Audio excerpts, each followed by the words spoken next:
Boa noite, irmãos e irmãs em Cristo. Que o amparo e a proteção do nosso Pai Celestial estejam sobre cada um de nós, guiando nossos passos e fortalecendo nossa fé diante dos desafios que possam surgir. Lembremos-nos sempre de que nós somos mais que vencedores em Jesus Cristo e que nada pode nos separar do amor dele. Em nome do Pai, do Filho e do Espírito Santo. Amém.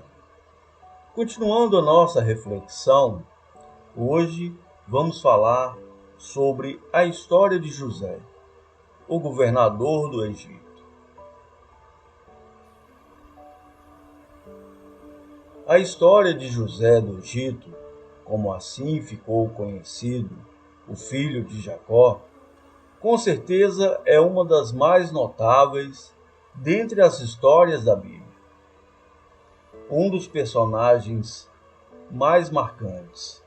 A biografia de José desperta muita curiosidade entre as pessoas.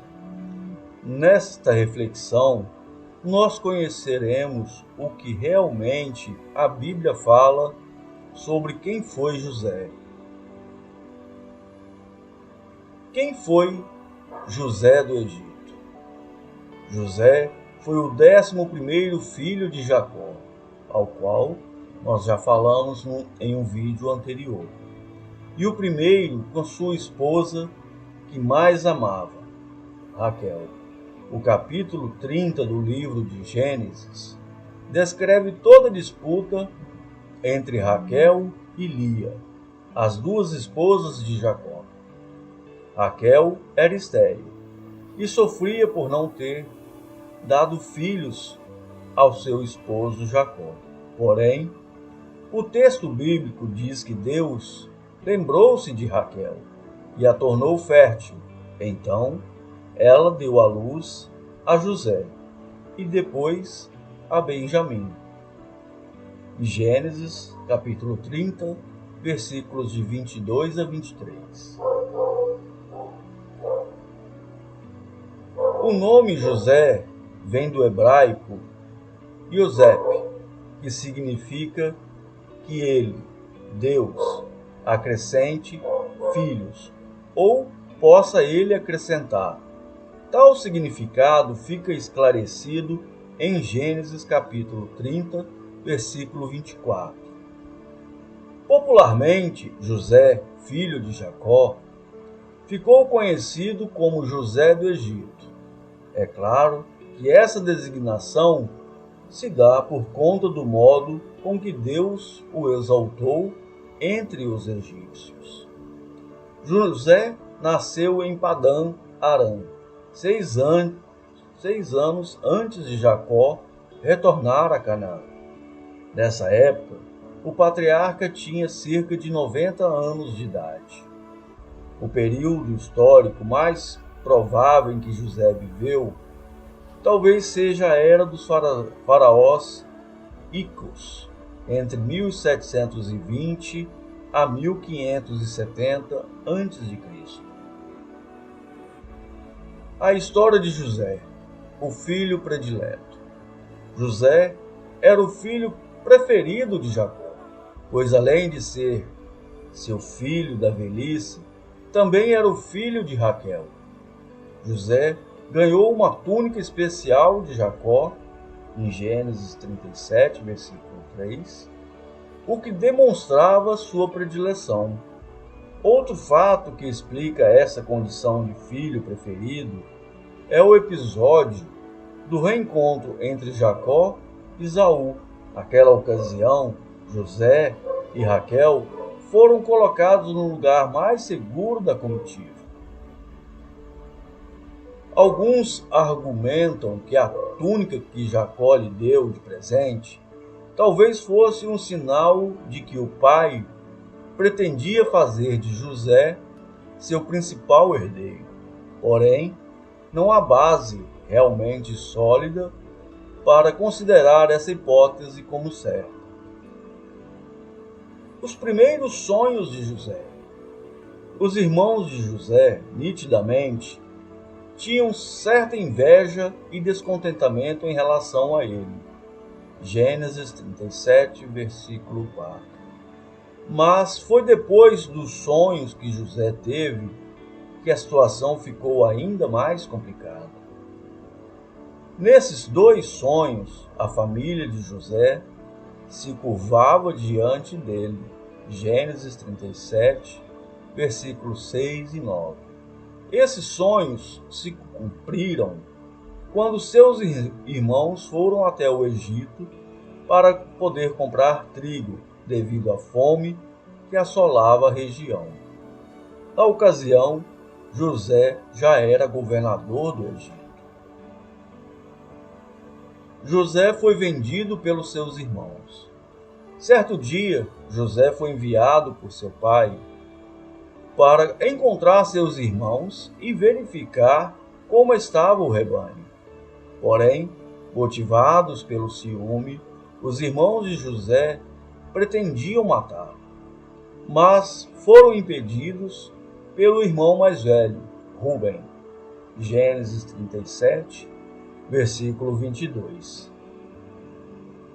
Então, eles o lançaram em uma cova e, ao passar pelo local uma caravana de ismaelitas, midianitas, tiveram a ideia de vendê-lo. Por fim, quando a caravana chegou ao Egito, José foi vendido pelos midianitas a Potifar, que era oficial do faraó. José na casa de Potifar. José começou a prosperar na casa de Potifar, até que foi promovido a supervisor da casa. Gênesis 39, versículo 4. A esposa de Potifar começou a se interessar por José e tentou seduzi-lo. Gênesis 39, versículo 10. Porém, José era temente a Deus e rejeitou a mulher. Na última tentativa de sedução, a mulher de Potifar conseguiu ficar com a roupa de José nas mãos. Então, ela aproveitou para essa situação e usou como ferramenta de acusação contra José. O marido acreditou na acusação feita pela esposa e mandou José para a prisão. José foi preso no Egito e interpretou sonhos na prisão. A prisão que José estava no Egito era para os presos políticos. Mesmo em um local hostil, José foi abençoado por Deus e logo ocupou uma posição de destaque entre os presidiários. Na prisão, ele conheceu dois funcionários da corte do faraó, o padeiro e o copeiro. Ambos sonharam em uma mesma noite, e coube a José interpretar tais sonhos. Vale ressaltar que os sonhos, na cultura oriental da época, eram considerados presságios e encarados com muita seriedade e importância na vida das pessoas. O copeiro sonhou com uma videira de 3 ramos, que brotou, floresceu e deu uvas, as quais ele espremeu na taça do faraó e entregou a ele. Esse sonho significava que dentro de 3 dias o copeiro seria tirado da prisão e retornaria à posição original que lhe pertencia. Após interpretar o sonho, José pediu para que o copeiro se lembrasse dele quando estivesse com o faraó, para que ele pudesse ser libertado daquela prisão. O padeiro, por sua vez, sonhou que sobre sua cabeça havia 3 cestos. No cesto de cima havia vários tipos de pães e doces, que o faraó gostava. Porém, vinham aves e comiam da cesta que estava sobre sua cabeça. A interpretação desse sonho era que em 3 dias o faraó tiraria a cabeça do padeiro, penduraria em uma árvore e as aves comeriam a carne dele. José interpretou o sonho do faraó. Passando cerca de 2 anos da interpretação dos sonhos na prisão, o faraó acabou sonhando. Nenhum de seus magos e conselheiros pôde lhe dar a interpretação. Foi aí que o copeiro se lembrou de José e falou dele para o faraó, que mandou chamá-lo ao palácio. O faraó contou a José os sonhos que havia tido. No primeiro sonho, o faraó estava à beira do rio Nilo e viu sair 7 vacas gordas que começaram a pastar. Logo depois, vieram 7 vacas magras que comeram as vacas gordas. Mesmo após terem comido as vacas gordas, elas continuavam magras. No segundo sonho, o faraó viu 7 espigas de cereal que estavam boas e cresciam no mesmo pé. Depois, ele viu brotar 7 espigas secas e ruins, que engoliram as 7 espigas boas.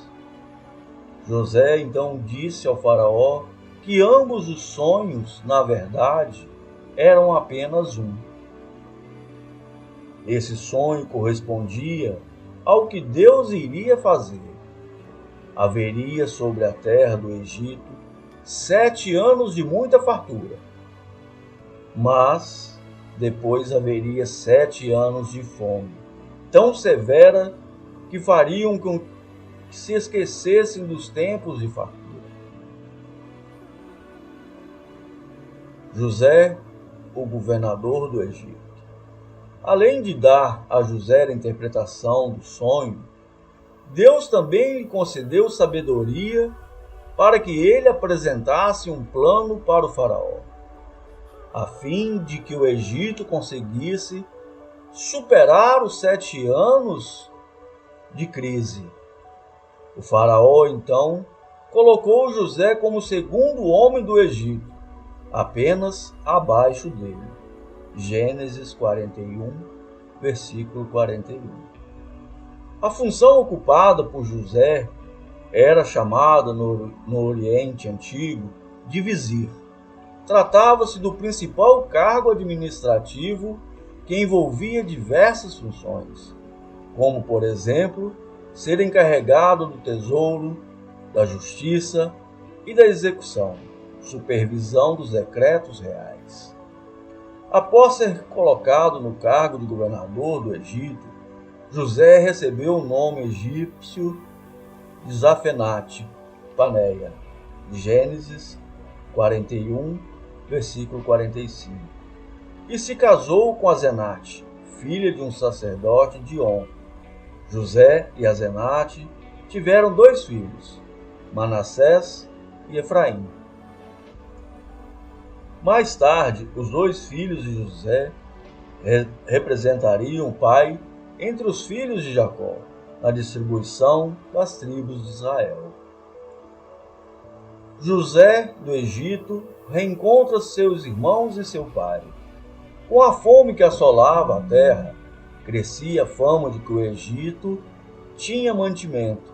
Isso fez com que os irmãos de José fossem até lá em busca de socorro. Em um primeiro instante, apenas José os reconheceu. Mais tarde, porém, após alguns testes por parte de José, o governador do Egito, revelou sua verdadeira identidade aos seus irmãos. Aquele foi um encontro carregado de emoção.